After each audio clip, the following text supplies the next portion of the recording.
Hello everybody. We have a new video against Nikolai Anatolevich, our first 1100 rated player. We open up with He opens up with e4. We play d6 going for the pierce, but he immediately goes f4. We're going to bring our knight out. This immediately attacks the pawn in the center, forcing him to defend or push. He decides to push. It's very early in the game to push your pawn to e5. It makes it vulnerable in some lines. We're going to take the pawn. He takes back. The threat is on our knight. We have to move our knight because we have no checks. Where do we want to move it? If we move it here going for it, and he defends with a pawn, and we attack and he defends with the pawn, it's a little suspicious. We could play in like Alekhine style, and if he goes here, yeah, it's like an Alekhine. That's pretty funny. Yeah, we'll give that a shot actually. Although, is this different? I'm not sure. Anyway, he plays d4, maybe playing c4 next, just like Alekhine. We are going to. Why do I feel like the tempi are different here for some reason? Oh no, because you play d6 afterwards. We don't have a d6 pawn here. Oh, I'm confusing it. Yeah, it resembles it, but it's different. Interesting.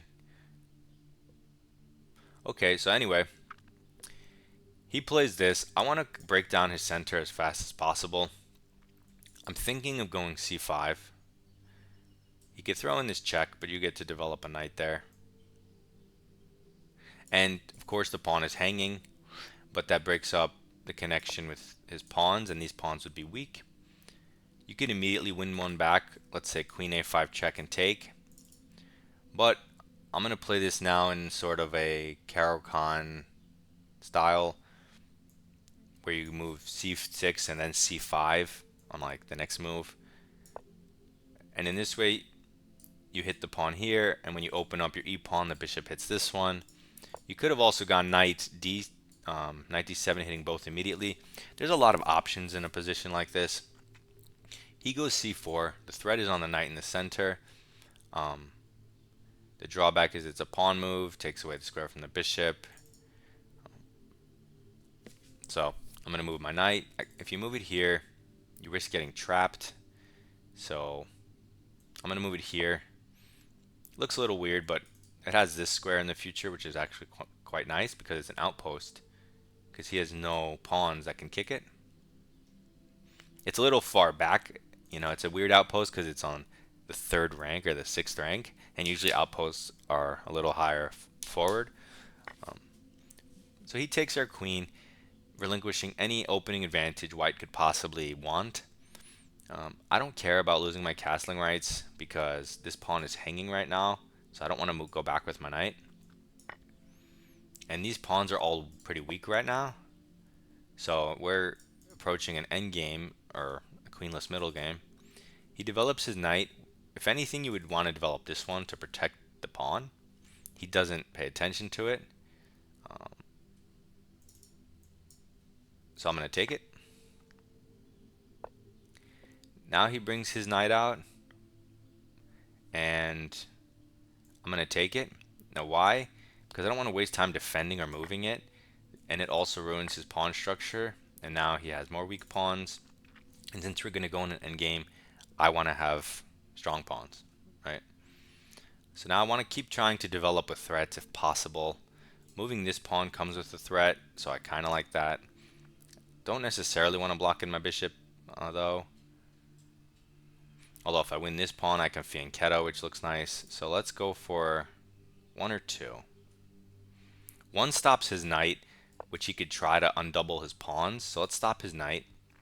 He makes a pawn move, threatens nothing, and he's not developing pieces or trying to get his king safe or anything like that. He's also not defending the pawn. So e6 was a sneak attack, and now we're up a pawn in an endgame, so that's awesome. It's exactly what you need to win the game, basically. He moves the same piece instead of developing a new one. The threat is on the bishop, of course, but the drawback is I have a tempo move in response, and so this is a waste of time because I have his tempo move was counter-tempoed. And you could say, oh, well, he counters tempo. But then I counter tempo by taking counter, and now it's my move. I would love to be able to castle here because that would be cool. But I could just move my king here, which protects this dark square from the knight and opens up the d file for the rook. And now I can fianchetto.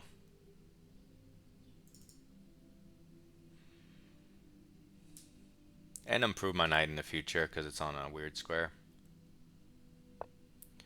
He moves pawns instead of pieces. This is terrible. Threatens nothing. Drawback is everything. So I'm obviously going to throw my rook over and give him check because it's a free move, free developing move. He moves his king to the side. And I want to fianchetto anyway. So I have this clever move. Like this is kind of, you could do this, but since he put his king here and these are forkable squares, I'm going to make this weird move b5. If he takes, he opens up his king and relinquishes control of this square. So now I can get my knight in because my knight was misplaced. You know, it didn't have any jumps. It could go here, but even that's covered by the knight. So kind of to free my knight and give it an awesome central outpost, I gave away a pawn, the pawn that I was up. I can win it. I mean, I win it back immediately, but even if you don't win this back immediately, you can still give that pawn up to make your knight way stronger than it was. And that might be worth a pawn, right? So he tries to move his king over to somewhere safe. Of course, I just get my pawn back, and now I'm ready to fianchetto with a big threat. And my position's better. He goes a4. Again, just moving more pawns. Every move is a pawn move with this guy. And he protects this, which I wasn't attacking. And he has rooks, which you can make so powerful, but he refuses to move them and just plays with the pawns. That's sad, but I'm going to develop my last minor piece. Connect the rooks. And now once my rook goes here, look at my pieces. Boom. Boom. Boom. The knight, he's a vagabond. He does what he wants. I don't even care about him. Look at my long range pieces and see how they beam. And let's look at his long range pieces. Pawn, pawn, pawn. So I attacked his knight. He moves his rook, hangs the knight. Free piece. GG. GG Nikolai. Thanks for the game.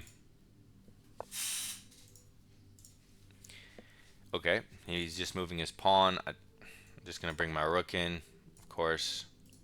How do we increase the power of our position further? We bring all the pieces into the game. What is he threatening? To win a pawn. He still can't promote.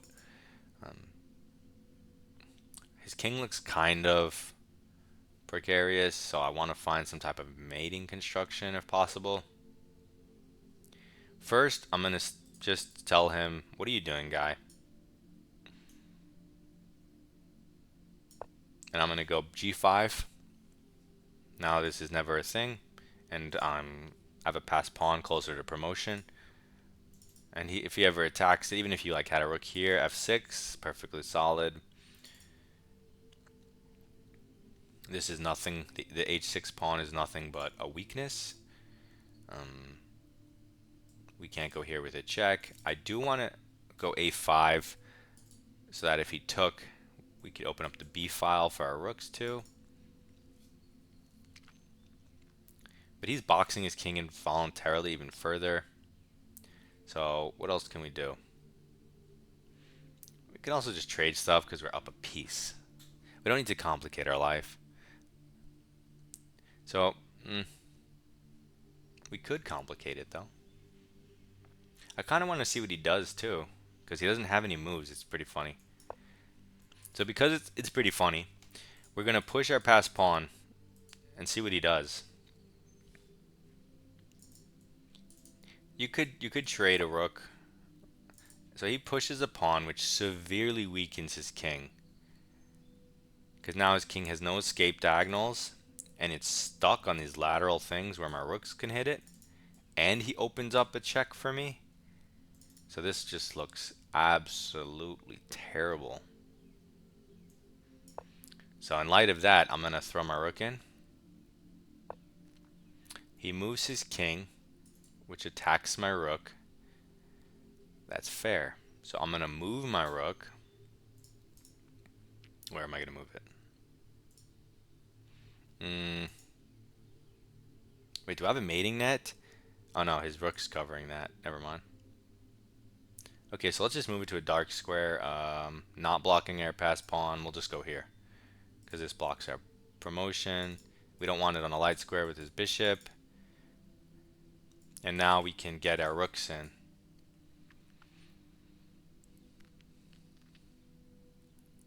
Could also push, because the pawn here threatens the bishop, blocks the rook. Okay, so he stops us from moving a rook over to the c file, and maybe he wants to come in himself on the c file. That's fair.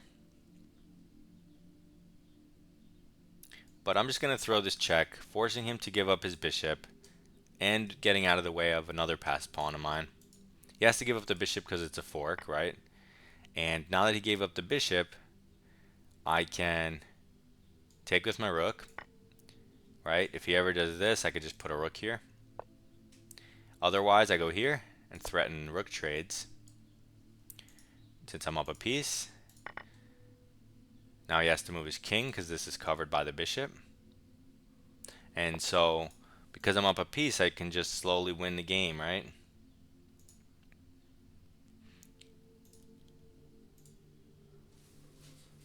So he's attacking my rook. I'm just going to bring it all the way back and threaten rook c8, while also keeping an eye on any pawn push ideas. Now he pushed the wrong pawn. You definitely want to push this pawn so that when I take, you can create passers.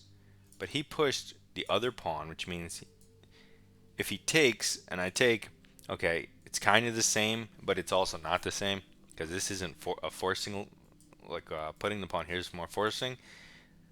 This creates a hold for me to take the opportunity to try and blockade, like if I put a knight there or something. I don't have a knight, but you get it. So I'm just going to go for this check and trade the rooks. And this stuff never works because my bishop's always covering it. So I'm going to push my furthest past pawn. Of course I'm going to take because I don't want him to push and I don't want to lose the game.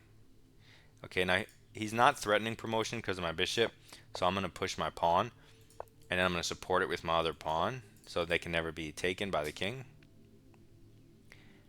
And 2 pawns here are worth as much as a rook, so keep that in mind. That's a good thing to know. You can sack a rook if it gets you 2 pawns here, because he'll have to sack a rook back. I'm going to put my bishop here, just showing you guys how this is never a thing, and showing you guys how you have all the time in the world to do whatever you want, and he can never approach the pawns, right? I could even make moves like this. You never have to worry about stalemate. And of course you could just queen, right?